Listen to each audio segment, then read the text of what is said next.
Hello and welcome to the lecture. इस lecture में जो टॉपिक हम देखने जा रहे हैं वो है पॉलिटी एसएससी पीवाईक्यूज पार्ट 4।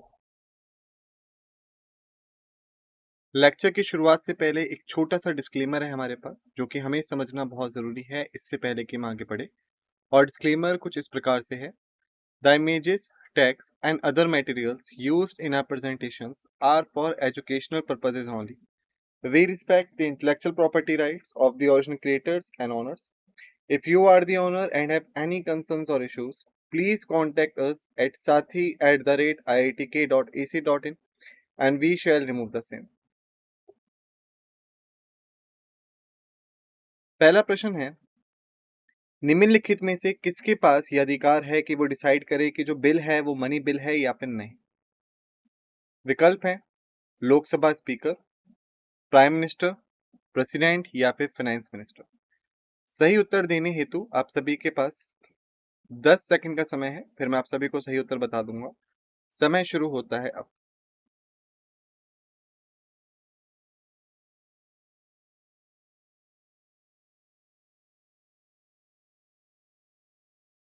समय समाप्त। सही उत्तर है ए, स्पीकर ऑफ लोकसभा। स्पष्टीकरण: बिल्स जो कि कंटेन करते हैं प्रोविजंस को, इम्पोजिशन और अबॉलिशन ऑफ टैक्सेस को, एप्रोप्रिएशन ऑफ मनी को कंसोलिडेटेड फंड ऑफ इंडिया से बाकी जगहों से, उनको हम सर्टिफाइड करते हैं कि ये है मनी बिल।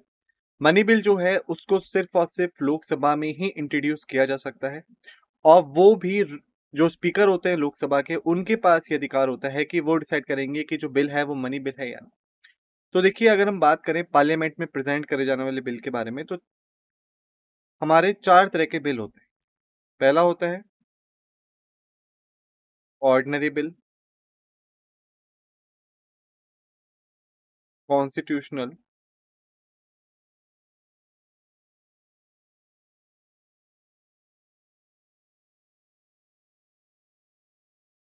अमेंडमेंट बिल, फिर होता है हमारा फाइनेंशियल बिल और फिर आता है हमारा मनी बिल। ठीक है, तो इन चारों टाइप के बिल्स होते हैं हमारे पार्लियामेंट। तो जो बिल प्रेजेंट किया जा रहा है पार्लियामेंट में, क्या वो मनी बिल है या नहीं, ये डिसाइड कौन करता है? स्पीकर करता है। और स्पीकर का जो डिसीजन होगा वो फाइनल होगा, यानी कि वो डिसीजन होगा हमारा नॉन क्वेश्चनेबल, यानी उस डिसीजन पे कोई भी सवाल खड़े नहीं किए जा सकते। अगर स्पीकर ने कह दिया कि बिल मनी बिल है तो वो मनी बिल है, अगर कह दिया मनी बिल नहीं है तो वो मनी बिल नहीं है। अगला प्रश्न है कि जो डिस्क्रिशनरी पावर होती है गवर्नर की वो लिमिटेड होती हैं किस केस में? विकल्प है चीफ मिनिस्टर को अपॉइंट करने में, मिनिस्ट्री को डिसमिसल करने में, लेजिस्लेटिव असेंबली को रद्द करने में या बिल्स को असेंट देने में। सही उत्तर देने हेतु आप सभी के पास 10 सेकंड का समय है और समय शुरू होता है अब।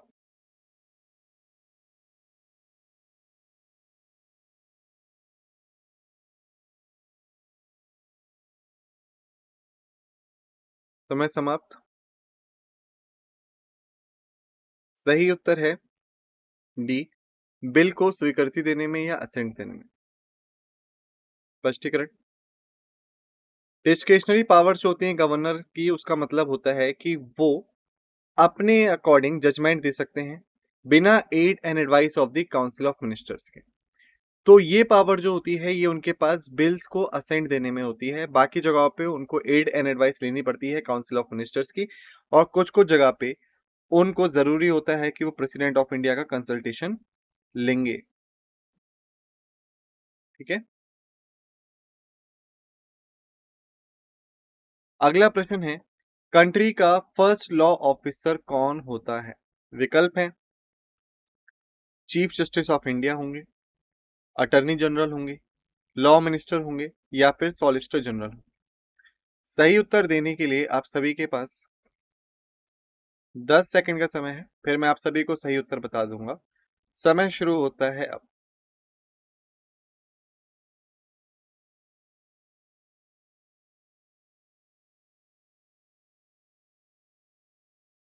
समय समाप्त। सही उत्तर है B, attorney general.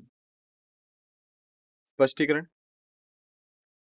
Attorney general for India या अटॉर्नी जनरल ऑफ इंडिया, ये एक इंडियन गवर्नमेंट के चीफ लीगल एडवाइजर होते हैं और प्राइमरी लॉयर होते हैं सुप्रीम कोर्ट ऑफ इंडिया में, जो गवर्नमेंट का पक्ष रखते हैं। इनको प्रेसिडेंट ऑफ इंडिया अपॉइंट करते हैं अंडर आर्टिकल 76 सब क्लॉज 1, और ये during the pleasure of president hold करते हैं। यानी यहाँ पे कोई भी फिक्स टेन्योर नहीं होता है अटॉर्नी जनरल का। जब तक प्रेसिडेंट चाहे वो होल्ड कर सकते हैं और जब प्रेसिडेंट चाहे उन्हें हटा सकते हैं। याद रखिएगा, अटॉर्नी जनरल सिर्फ चीफ लीगल एडवाइजर और प्राइमरी लॉयर के तौर पे काम करते हैं। वो अपनी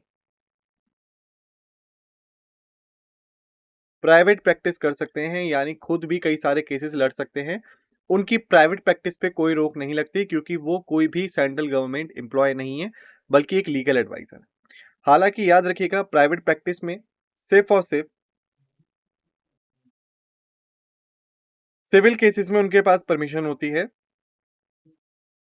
बिना गवर्नमेंट की इजाजत के अपनी प्रैक्टिस करने के लिए। अगर कोई भी क्रिमिनल केस है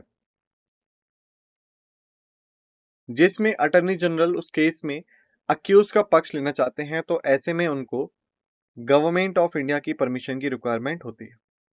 विदाउट परमिशन वो कोई भी क्रिमिनल केस नहीं लड़ सकते। सिविल केसेस में उन्हें परमिशन की ऐसी कोई खास जरूरत नहीं है। सेकंड, वो कोई भी ऐसा केस नहीं लड़ सकते जो गवर्नमेंट के अगेंस्ट हो, क्योंकि वो खुद गवर्नमेंट के प्राइमरी लॉयर हैं और चीफ लीगल एडवाइजर हैं। तो ऐसे में कोई भी ऐसा केस जहां पे केस गवर्नमेंट के अगेंस्ट है, वहां पे अटॉर्नी जनरल को बाय डिफॉल्ट गवर्नमेंट की साइड ही लेनी होगी। वो वहां पे दूसरी पार्टी की साइड नहीं ले सकते। ठीक है। वहीं पे अटॉर्नी जनरल को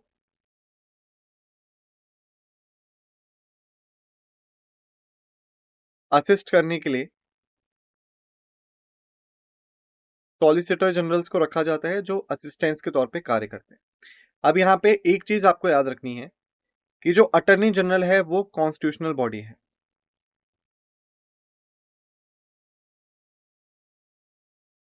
वो एक कॉन्स्टिट्यूशनल बॉडी है क्योंकि उसके लिए एक प्रॉपर आर्टिकल दिया गया है कॉन्स्टिट्यूशन में। सॉलिसिटर जनरल जो है वो एक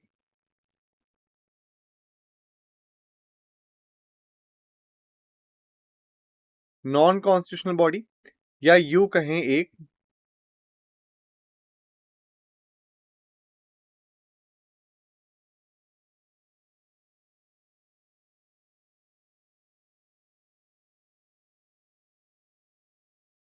एक्स्ट्रा कॉन्स्टिट्यूशनल बॉडी है। यानी उसे सिर्फ अटॉर्नी जनरल की हेल्प करने के लिए बनाया गया है, लेकिन कॉन्स्टिट्यूशन में उसके लिए कोई भी प्रावधान मौजूद नहीं। अगला प्रश्न है, निम्नलिखित में से किसको स्थापित किया गया था एक डिफिनेट प्रोविजन में एक पर्टिकुलर आर्टिकल के तहत कॉन्स्टिट्यूशन ऑफ इंडिया के? विकल्प है union public service commission, national human rights commission, election commission, central vigilance commission. सही उत्तर देने के लिए आप सभी के पास 10 सेकंड का समय है और समय शुरू होता है अब।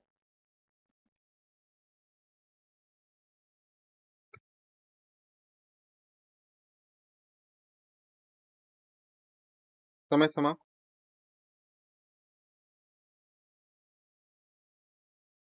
सही उत्तर है सी, इलेक्शन कमीशन। स्पष्टीकरण। इलेक्शन कमीशन ऑफ इंडिया एक ऑटोनोमस कॉन्स्टिट्यूशनल अथॉरिटी है जो रिस्पॉन्सिबल है एडमिनिस्टर करने के लिए इलेक्शन प्रोसेस ऑन इंडिया को। इस कमीशन को स्थापित किया गया था 25 जनवरी 1950 को, आर्टिकल 324 से लेके आर्टिकल 329 इंडियन कॉन्स्टिट्यूशन के तहत। यानी ये आर्टिकल डील करते हैं पावर, फंक्शन, टेन्योर, एलिजिबिलिटी, एक्सटीरिया, कमीशन के बारे में और मेंबर्स के बारे में। तो देखिए, अगर हम इन आर्टिकल्स की बात करें,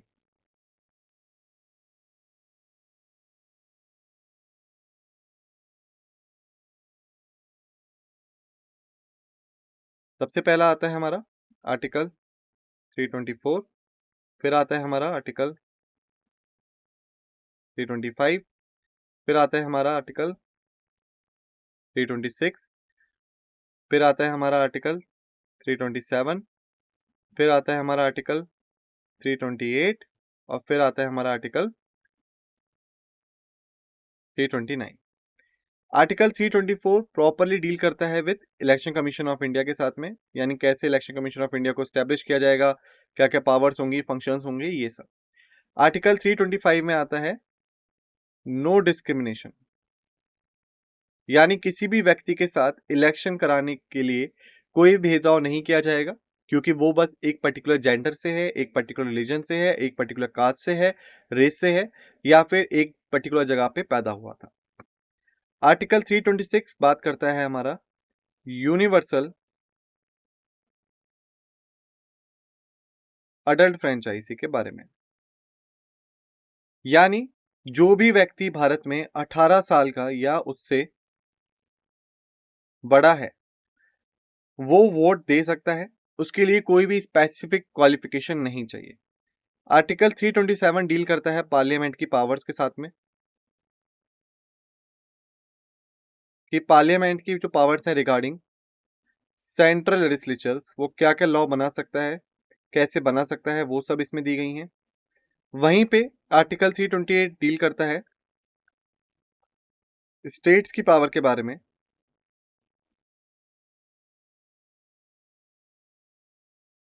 कि जो स्टेट्स हैं वो कैसे स्टेट लेजिस्लेचर रिगार्डिंग डील्स बना सकती हैं। और आर्टिकल 329 डील करता है विद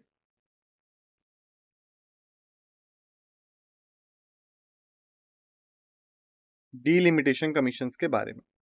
ठीक है, अब हम बात करें यूनिवर्सल एडल्ट फ्रेंचाइजी के बारे में।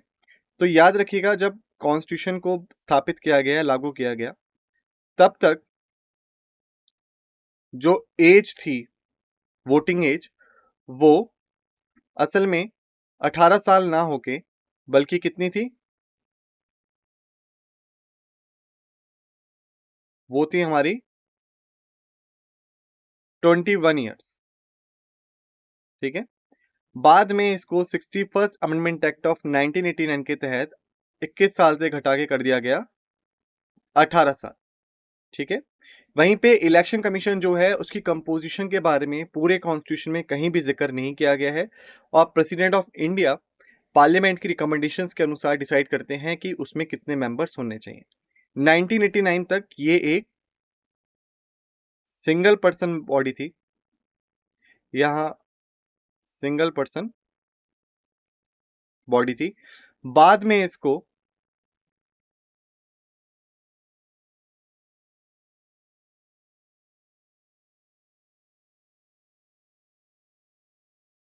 मल्टी पर्सन बॉडी में कन्वर्ट कर दिया गया 1989। ठीक है, तो ये कुछ इंफॉर्मेशन थी regarding the election commission of India, और क्योंकि ये भी एक कॉन्स्टिट्यूशन के अकॉर्डिंग स्टैब्लिश किया गया था, तो ये भी हुआ हमारा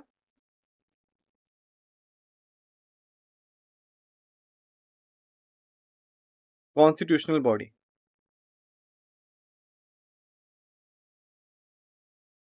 अगला प्रश्न है, प्रेसिडेंट्स प्रेसिडेंट मनी निकाल सकते हैं अनफोर्सीन एक्सपेंसेस को मीट करने के लिए निम्नलिखित में से किस में से।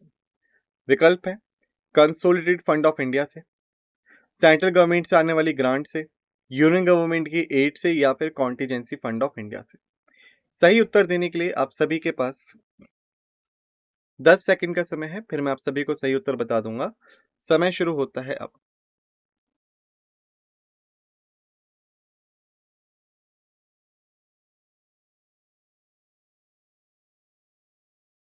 समय समाप्त। सही उत्तर है डी, कॉन्टीजेंसी फंड। स्पष्टीकरण, कॉन्टीजेंसी फंड ऑफ इंडिया, जिसको स्टैब्लिश किया गया था under article 261 sub clause 1 of Indian constitution, ये एक ऐसा फंड है जो कि अर्जेंट या फिर अनफोर्सीन एक्सपेंडिचर्स को मीट करने के लिए प्रेसिडेंट को पावर देता है उसमें से पैसा निकालने के लिए। लेकिन इसके लिए प्रेसिडेंट को जो ऑथराइजेशन चाहिए होती है वो पार्लियामेंट से चाहिए होती है। यदि हम बात करें फंड्स इन इंडिया के बारे में, इंडिया में कितने प्रकार के फंड्स होते हैं, तो देखिए 3 प्रकार के फंड्स हमें यहाँ देखने को मिलते हैं। पहला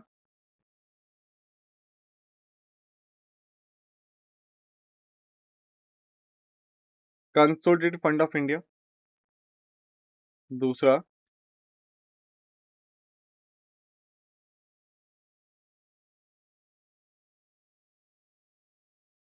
कॉन्टीजेंसी फंड ऑफ इंडिया।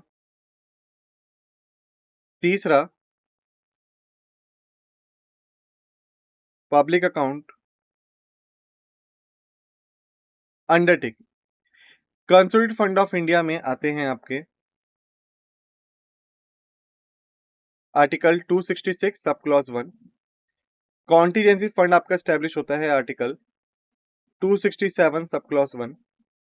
और पब्लिक अकाउंट अंडरटेकिंग स्टैब्लिश होता है आपका आर्टिकल 266 सब क्लॉज 2 के तहत। ठीक है। कंसोलिडेटेड फंड ऑफ इंडिया जो है ये असल में इंडियन गवर्नमेंट का करंट अकाउंट के तौर पे एक्ट करता है। जितना ही पैसा आएगा और जाएगा वो इसी अकाउंट से जाएगा। कॉन्टीजेंसी फंड ऑफ इंडिया जो है ये एक तरीके का इमरजेंसी अकाउंट है, यानी कुछ भी ऐसा हुआ जिसमें इमरजेंसी फंडिंग की जरूरत है तो ऐसे में यहां से पैसा निकाला जाता है।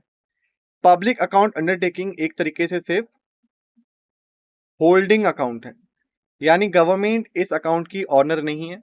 जब वक्त आएगा तो जो भी पैसा इस अकाउंट में है वो इसके ओरिजिनल लोगों को लौटा दिया जाएगा, यानी इंडियन पब्लिक। अगला प्रश्न है, निम्नलिखित में से कितने क्रिकेटर्स जिन्होंने रिप्रेजेंट किया है भारत को टेस्ट मैचेस में इस समय पे लोकसभा के मेंबर्स हैं? विकल्प है सिर्फ 2, एक भी नहीं, या फिर 3। सही उत्तर देने के लिए आप सभी के पास 10 सेकंड का समय है, फिर मैं आप सभी को सही उत्तर बता दूंगा। समय शुरू होता है अब।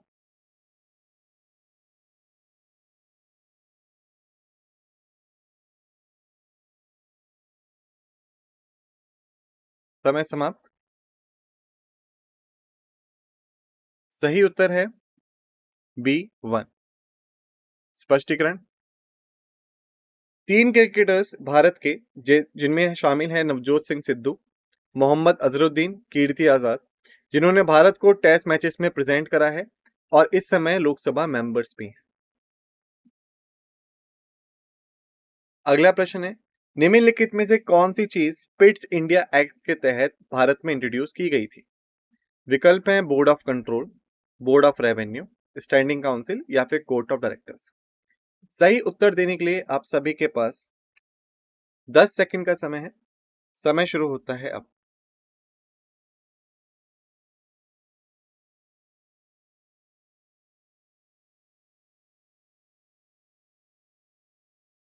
समय समाप्त। सही उत्तर है यहाँ पे ए, बोर्ड ऑफ कंट्रोल।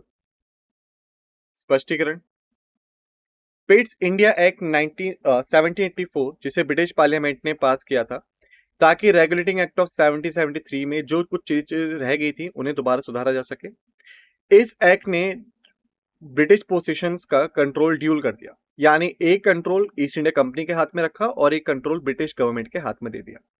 ये एक्ट 1858 तक चलता है और बाद में जो गवर्नमेंट थी उसको चेंज कर दिया गया और कंपनी रूल को खत्म करके क्राउन रूल को लागू कर दिया गया। यदि हम बात करें इसके बारे में तो देखिए, जो बैटल ऑफ बक्सर था 1764 का, इस युद्ध के बाद जो ईस्ट इंडिया कंपनी थी वो बंगाल, बिहार, उड़ीसा और काफी हद तक अवध में स्ट्रांग हो गई थी। उसको कंट्रोल करने के लिए सबसे पहली बार रेगुलेटिंग एक्ट ऑफ 1773 लाया गया, जिसको डिजाइन करने वाले कौन थे? लॉर्ड नॉर्थ, जो उस समय पे ब्रिटिश प्राइम मिनिस्टर भी थे। इस एक्ट के तहत वो ईस्ट इंडिया कंपनीज की एक्टिविटीज को कंट्रोल करना चाहते थे। बाद में लाया गया आपका पिट्स इंडिया एक्ट 1784। इस एक्ट ने पावर्स को 2 हिस्सों में डिवाइड कर दिया। पहला, एडमिनिस्ट्रेशन,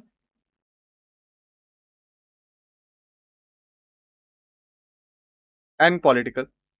दूसरा जो लाया गया था आपका वो था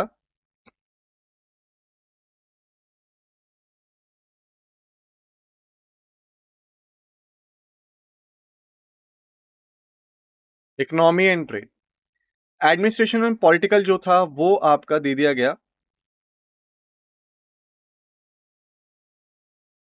बोर्ड ऑफ कंट्रोल को। इकोनॉमी एंड ट्रेड जो था वो आपका दे दिया गया किसको?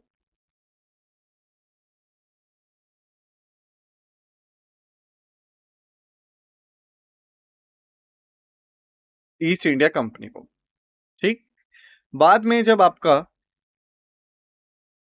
रिवॉल्ट ऑफ 1857 होता है, जिसमें पाया गया कि कंपनीज की जो एक्टिविटी थी उसकी वजह से ही इस रिवॉल्ट का कारण होता है उत्पत्ति का। उसके बाद गवर्नमेंट ऑफ इंडिया एक्ट 1858 लाया गया और कंपनी के रूल को पूरी तरीके से खत्म कर दिया गया। अब जो पावर्स थी वो क्राउन ऑफ ब्रिटेन के पास में थी, यानी ब्रिटिश का जो राजा था उसने डायरेक्ट पावर ले ली थी अपने हाथ में। दूसरा, उन्होंने अपने बिहाफ पे इंडिया में वॉर्सराय पोजीशन क्रिएट करी, यानी वॉर्सराय ऑफ इंडिया, जो कि भारत को ब्रिटिश क्राउन के बिहाफ पे चलाएंगे। और इनको असिस्ट करने के लिए secretary of state of India को स्टैब्लिश किया गया था।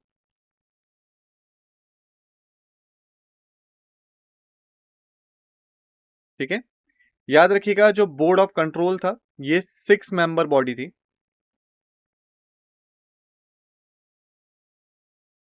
वहीं पे जो secretary of state of India लाया गया,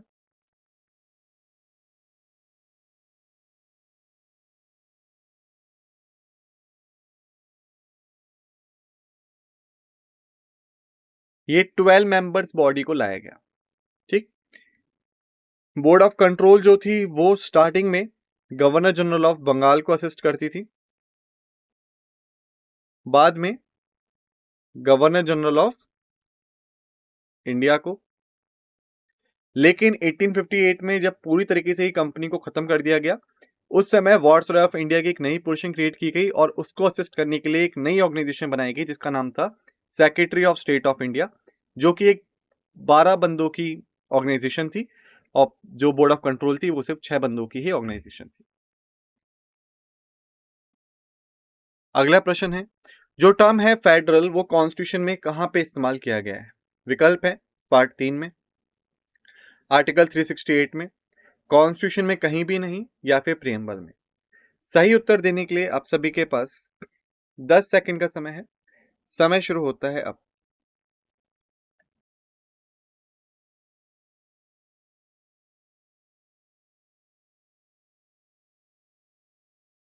समय समाप्त।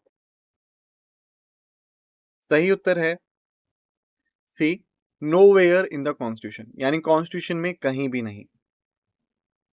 स्पष्टीकरण, कॉन्स्टिट्यूशन ऑफ इंडिया जो है वो फेडरल स्ट्रक्चर को स्थापित करता है इंडियन गवर्नमेंट के लिए, लेकिन इंडिया को डिक्लेयर करता है as a union of state. वहीं पे जो पार्ट 11 है इंडियन कॉन्स्टिट्यूशन का वो स्पेसिफाई करता है कि किस हिसाब से लेजिस्लेटिव पावर्स, एडमिनिस्ट्रेटिव पावर्स और एग्जीक्यूटिव पावर्स को बांटा जाएगा सेंट्रल गवर्नमेंट और स्टेट गवर्नमेंट के बीच में। लेकिन जो एक टर्म है फेडरल, वो कॉन्स्टिट्यूशन में कहीं भी इस्तेमाल नहीं किया गया, बल्कि फेडरल की जगह जो वर्ड हम यूज करते हैं वो होता है यूनियन।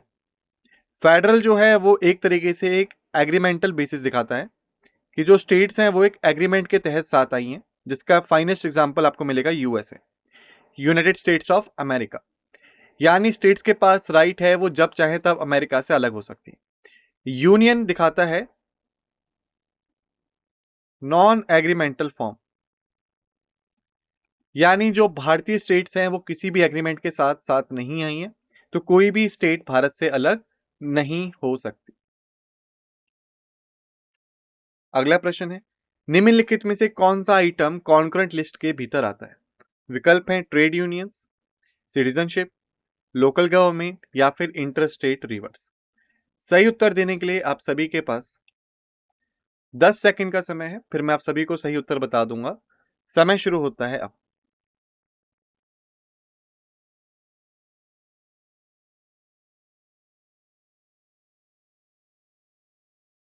समय समाप्त। सही उत्तर है ए, ट्रेड यूनियंस।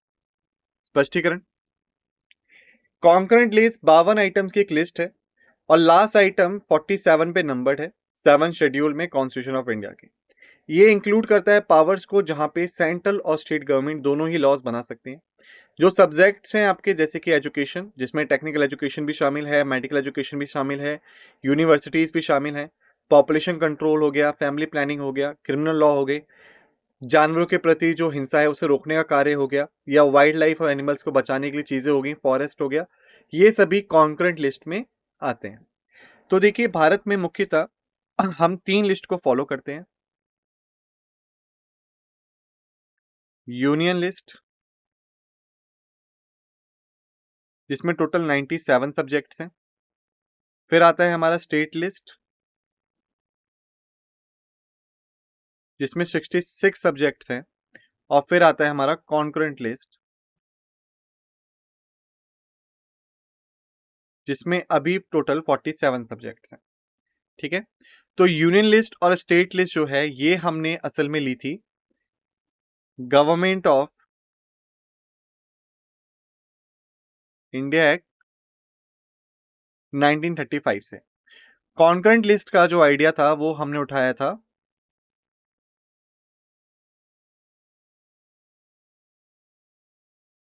ऑस्ट्रेलियन कॉन्स्टिट्यूशन से। ठीक है, आगे बढ़ते हैं। अगला प्रश्न है, निम्नलिखित में से कौन सा अमेंडमेंट डील करता है पॉलिटिकल डिफेक्शन से? विकल्प है 50वां, 52वां, 60वां या 44वां। सही उत्तर देने के लिए आप सभी के पास 10 सेकंड का समय है। समय शुरू होता है अब।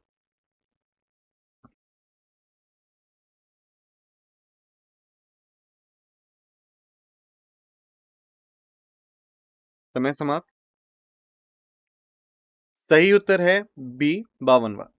स्पष्टीकरण, कॉन्स्टिट्यूशन के 52वें अमेंडमेंट एक्ट 1985 प्रोवाइड करता है प्रोविजंस को एंटी डिफेक्शन इंडिया में। इस अमेंडमेंट आर्टिकल्स के तहत आर्टिकल 101, 102, 190, 191 बदल दिए गए और एक प्रोसेस लेट डाउन किया गया, जिससे कि कोई भी लेजिस्लेटर किस हिसाब से डिसक्वालिफाइड घोषित किया जा सकता है ग्राउंड्स ऑफ डिफेक्शंस में। अगला प्रश्न है, निम्नलिखित में से किस शेड्यूल में इंडियन कॉन्स्टिट्यूशन के सीटों का बंटवारा किया गया है राज्यसभा में? विकल्प है 4th schedule, 5th schedule, 6th schedule या 3rd शेड्यूल। सही उत्तर देने के लिए आप सभी के पास 10 सेकंड का समय है और समय शुरू होता है अब।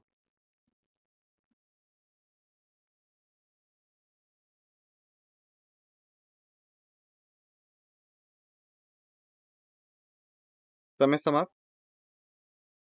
सही उत्तर है ए, 4th शेड्यूल। स्पष्टीकरण, 4 शेड्यूल्स यानी कि article 4 sub clause 1 and article 80 sub clause 2 deal करता है सीट्स एलोकेशन में काउंसिल ऑफ स्टेट्स में, और ये होता है हमेशा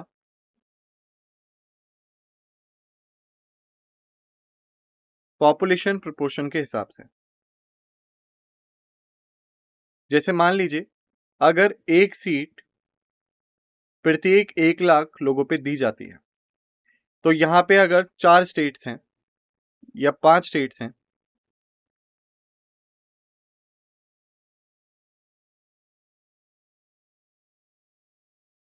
एक्स की पॉपुलेशन 5 लाख है, वाई की पॉपुलेशन 2 लाख है, जेड की पॉपुलेशन 1 लाख है, ए की पॉपुलेशन 3 लाख है, बी की पॉपुलेशन 4 लाख है, तो इस क्राइटेरिया को फॉलो करते हुए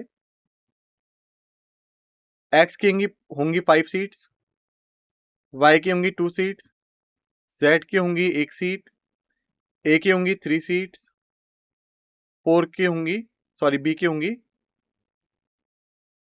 4 सीट्स। हालांकि ये क्राइटेरिया जो है ये बदल भी सकता है। अगला प्रश्न है कि निम्नलिखित में से किसने कहा था कि directive principle of state policy एक ऐसा चेक है जो कि बैंक में पेबल तो है, लेकिन जब बैंक चाहे तभी? विकल्प है K M Munshi, B R Ambedkar, Austin, KT Shah. सही उत्तर देने हेतु आप सभी के पास 10 सेकंड का समय है। समय शुरू होता है अब।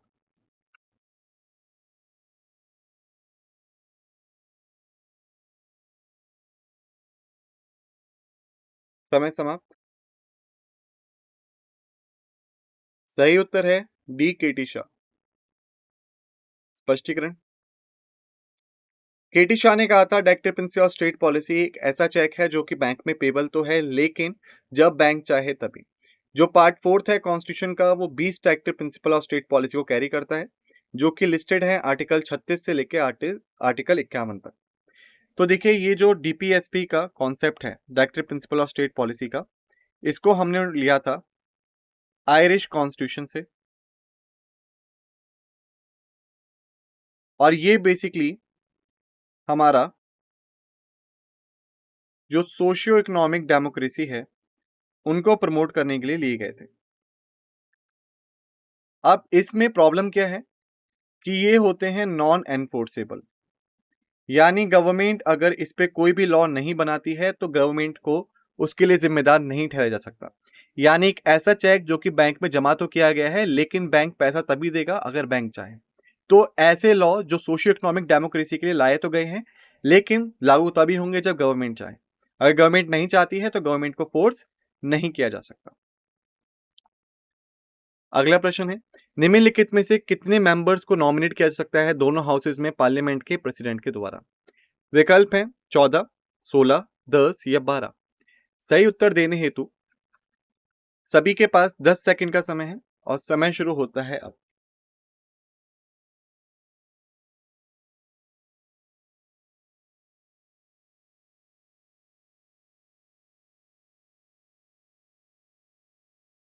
समय समाप्त। सही उत्तर है ए 14। स्पष्टीकरण, according to the Indian constitution 14 लोगों को नॉमिनेट किया जा सकता है दोनों हाउसेस में पार्लियामेंट के प्रेसिडेंट के द्वारा।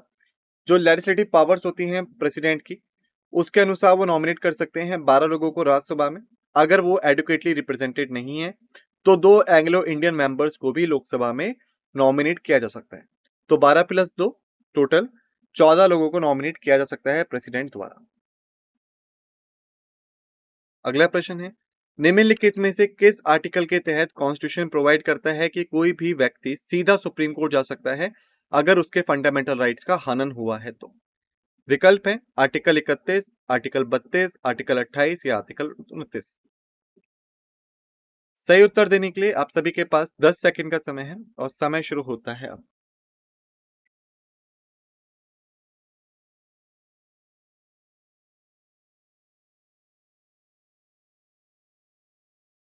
समय समाप्त। सही उत्तर है बी आर्टिकल 32। स्पष्टीकरण, आर्टिकल 32 कॉन्स्टिट्यूशन के तहत कोई भी व्यक्ति सीधा सुप्रीम कोर्ट जा सकता है अगर उसके फंडामेंटल राइट्स का हनन हुआ है। फंडामेंटल राइट्स वो राइट्स हैं जो कि किसी भी व्यक्ति को दिए जाते हैं उसकी प्रोटेक्शन के लिए अगेंस्ट दी स्टेट आर्बिट्रेशन, यानी सरकार की नाइंसाफी के खिलाफ। और ये किसी भी व्यक्ति को उसके कास्ट, कलर, क्रीड, रेस और जेंडर के विपरीत दिए जा सकते हैं। अगला प्रश्न है, प्रेसिडेंशियल फॉर्म ऑफ गवर्नमेंट जो होती है वो कंसिस्ट करती है निम्नलिखित में से किसको? पहला, पॉपुलर इलेक्शन ऑफ प्रेसिडेंट को। दूसरा, no overlap in membership between the executive and the legislature. तीसरा, फिक्स टर्म ऑफ ऑफिस को। चौथा, उपरोक्त सभी। सही उत्तर देने के लिए आप सभी के पास 10 सेकंड का समय है, फिर मैं आप सभी को सही उत्तर बता दूंगा। समय शुरू होता है अब।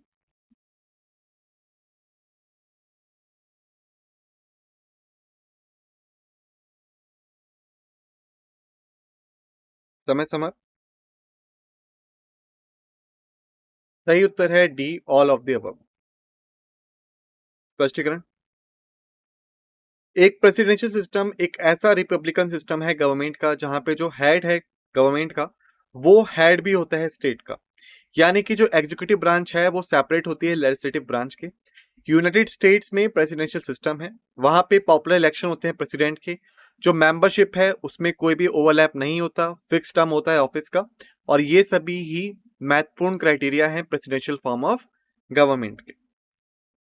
अगला प्रश्न है, जो कॉन्सेप्ट है कॉन्करेंट लिस्ट का इंडियन कॉन्स्टिट्यूशन में वो हमने किस कॉन्स्टिट्यूशन से लिया है? विकल्प हैं यूएसए, जापान, कनाडा या फिर ऑस्ट्रेलिया। सही उत्तर देने हेतु 10 सेकंड का समय है और समय शुरू होता है अब।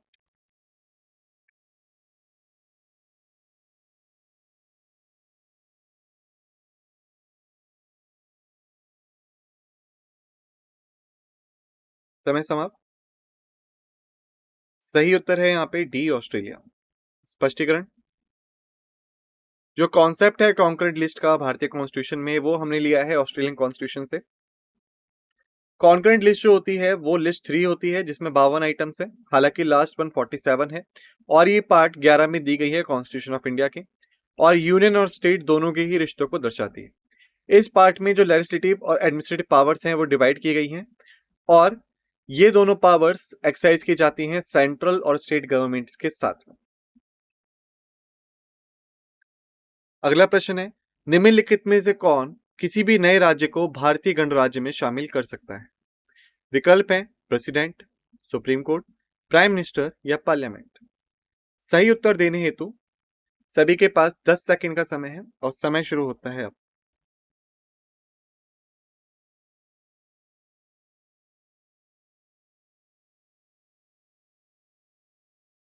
समय समाप्त। सही उत्तर है डी, पार्लियामेंट। स्पष्टीकरण, पार्लियामेंट ऑफ इंडिया के पास ये पावर होती है कि वो किसी भी नए स्टेट को ऐड कर सकते हैं भारतीय गणराज्य में, और जो कलेक्टिंग वोट्स होंगे पार्लियामेंट्री मेंबर्स के, उसके साथ ही ये हो सकता है। यानी हम बात करें पार्ट 1 ऑफ इंडियन कॉन्स्टिट्यूशन की,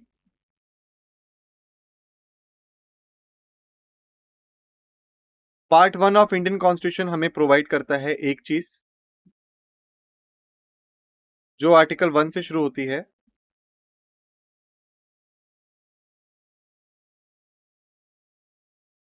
आर्टिकल 4 तक जाती है। यानी किसी भी नए स्टेट को ऐड करने के लिए हमें कोई भी फॉर्मल अमेंडमेंट नहीं चाहिए कॉन्स्टिट्यूशन में, और ये कौन देता है? आर्टिकल 4। वहीं पे जो आर्टिकल 2 एंड आर्टिकल 3 है भारतीय कॉन्स्टिट्यूशन के, वो प्रोवाइड करते हैं किसी भी नए स्टेट का भारत में मिलान। अगला प्रश्न है, निम्नलिखित में से किसके पास पावर है कि वो नई ऑल इंडिया सर्विसेज को क्रिएट कर सकते हैं? विकल्प है supreme court, parliament, council of ministers या प्राइम मिनिस्टर। सही उत्तर देने हेतु आप सभी के पास 10 सेकंड का समय है और समय शुरू होता है अब।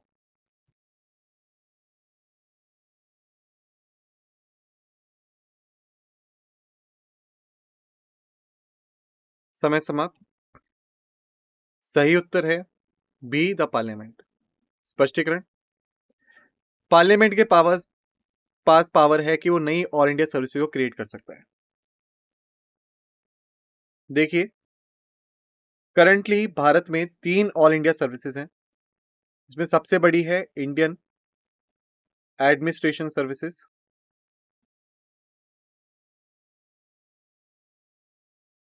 फिर आती है हमारी इंडियन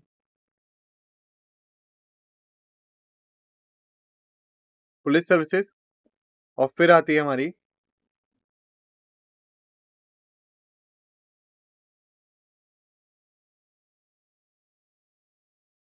इंडियन फॉरेन सर्विसेज। ठीक है, sorry, forest services, not foreign.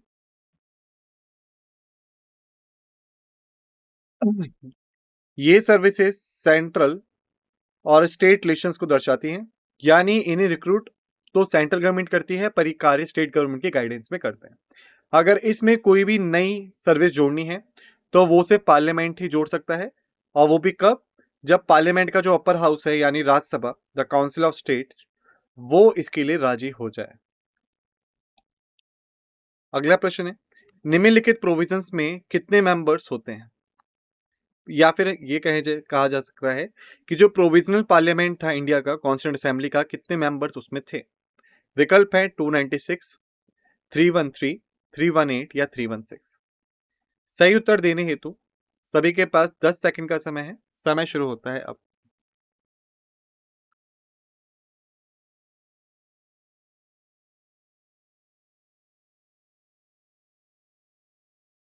समय समाप्त। सही उत्तर है बी, 313। स्पष्टीकरण, जो प्रोविजनल पार्लियामेंट था इंडिया का, उसमें टोटल 313 मेंबर्स थे। कॉन्स्टिट्यूशनल असेंबली जो थी इंडिया की, वो 1934 में इंट्रोड्यूस हुई, और मेजर असेंबली बनती है कॉन्स्टिट्यूशन बनाने के लिए, और उन्होंने ना सिर्फ भारतीय कॉन्स्टिट्यूशन बनाया है, बल्कि जो आज के समय पाकिस्तान और बांग्लादेश है उन तक का कॉन्स्टिट्यूशन उस समय में बनाया था। जो असेंबली के मेंबर्स थे वो इनडायरेक्टली इलेक्टेड थे पूरे इंडिया में से। उसमें कांग्रेस और मुस्लिम लीग दोनों के ही मेंबर थे। जो पहली ऑफिशियल मीटिंग होती है वो हुई 9 दिसंबर 1946 को, और लास्ट मीटिंग होती है इनके 24 जनवरी 1950 को। 26 जनवरी 1950 को कॉन्स्टिट्यूशन जो था इंडिया का वो फाइनली लागू कर दिया गया, और कॉन्स्टिट्यूएंट असेंबली को रिनेम कर दिया गया as a provisional parliament. Provisional parliament जो था फर्स्ट जनरल इलेक्शन जो हुए 1952 के, उसके बाद उसको डिसॉल्व कर दिया गया। अगला प्रश्न है, जो 73rd कॉन्स्टिट्यूशनल अमेंडमेंट एक्ट है वो निम्नलिखित में से किस चीज से जुड़ा हुआ है? विकल्प है पंचायती राज, फॉरेन एक्सचेंज, फाइनेंस कमीशन या आरबीआई।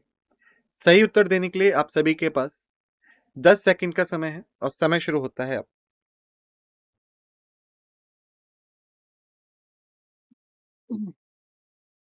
समय समाप्त।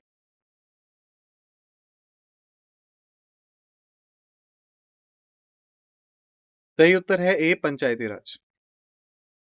स्पष्टीकरण। 73rd Constitutional Amendment Act slated to provide three-tier system of Panchayati Raj for all states having population of over 20 lakh। यानी 73rd Constitutional Amendment Act ने तीन टायर सिस्टम को promote किया पंचायती राज में, जहां पे भी पॉपुलेशन 20 लाख से ऊपर थी। और ये तीन टायर सिस्टम्स कौन कौन से हैं? सबसे पहला जिला परिषद, फिर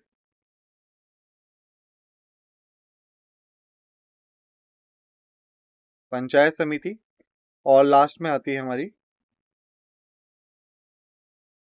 ग्राम सभा। ठीक है। अगला प्रश्न है, जो इम्पीचमेंट प्रोसीडिंग्स होती हैं प्रेसिडेंट के खिलाफ कॉन्स्टिट्यूशन को वायलेट करने के लिए, वो कहां पे इनिशिएट हो सकती है? विकल्प है सुप्रीम कोर्ट, राज्यसभा, दो पार्लियामेंट के दोनों हाउस में से किसी में भी, या फिर लोकसभा में। सही उत्तर देने के लिए आप सभी के पास 10 सेकंड का समय है। समय शुरू होता है अब।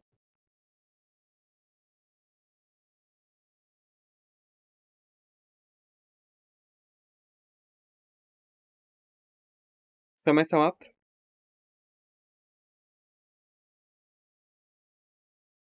सही उत्तर है ईदर हाउस ऑफ पार्लियामेंट, यानी पार्लियामेंट के किसी भी हाउस में। स्पष्टीकरण। इम्पीचमेंट जो है प्रेसिडेंट का कॉन्स्टिट्यूशन के वायलेशन के लिए, वो पार्लियामेंट के दोनों में से किसी भी हाउस में स्टार्ट किया जा सकता है, चाहे वो लोकसभा हो या राज्यसभा।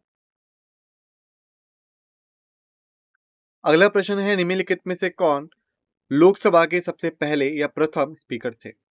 विकल्प हैं के एस हेगड़े, हुकुम सिंह, गणेश वासुदेव या नीलम संजीवा रेड्डी।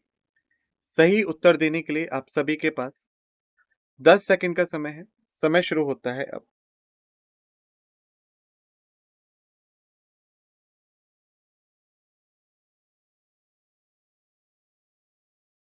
समय समाप्त।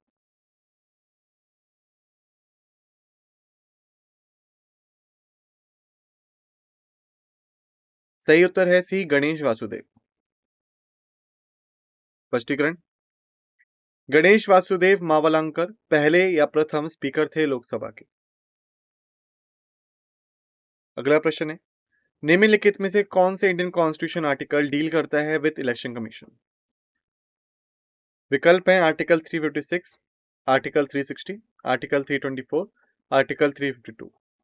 सही उत्तर देने हेतु आप सभी के पास 10 सेकंड का समय है। समय शुरू होता है अब।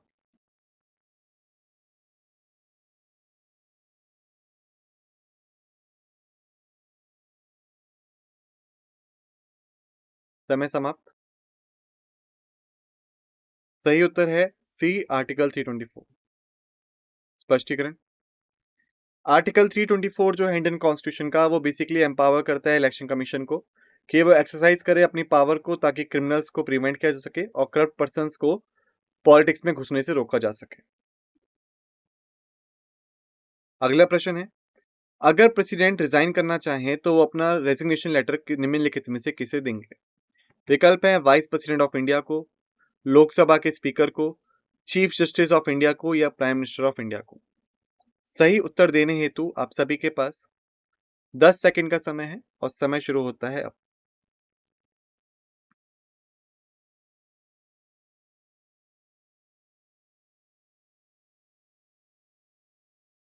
समय समाप्त।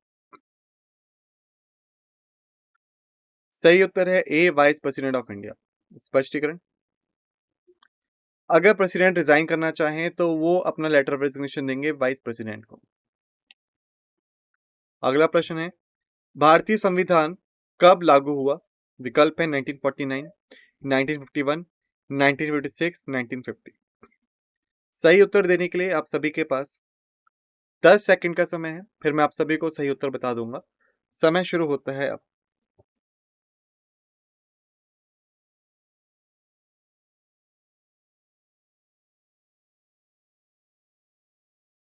समय समाप्त। सही उत्तर है डी, 1950। स्पष्टीकरण, भारतीय संविधान लागू किया गया 26 जनवरी 1950 को। इसी के साथ हमने कर लिया है इस लेक्चर को समाप्त। आप सभी का धन्यवाद।